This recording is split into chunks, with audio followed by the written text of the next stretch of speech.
I have a very interesting topic which, by the grace of God, I'm led to share with you.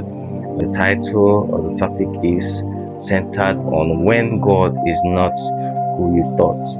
When God is not who you thought.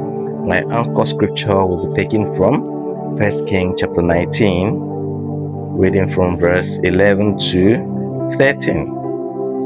It says, so he said, "Go out and stand on the mountain before the Lord." And behold, the Lord was passing by, and a great and a powerful wind was tearing out the mountains and breaking the rocks in pieces before the Lord. But the Lord was not in the wind. And after the wind there was an earthquake, but the Lord was not in the earthquake. Verse 12. And after the earthquake there was a fire, but the Lord was not in the fire. And after the fire there was the sound of a gentle blowing.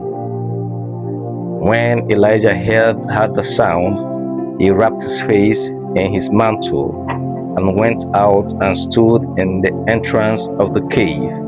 And behold, a voice came to him and said, "What are you doing here, Elijah?" This is a story that we already know, when Elijah had an encounter with the prophets of Baal. But before we go into what happened here, I would like to have a kind of recap to what brought this situation up. We know in chapter 18, when Elijah had an encounter with the prophet of Baal, in verse 18, God gave Elijah an express instruction. Let me read how the whole thing started. 1 Kings chapter 18. I'm laying foundation to where I'm going to today. Remember, I said my topic is when God isn't who you thought. Or the part B of it will say, like, what are you doing here? That's a question God was asking Elijah. And that same question is what I'm presenting to you today. What are you doing here?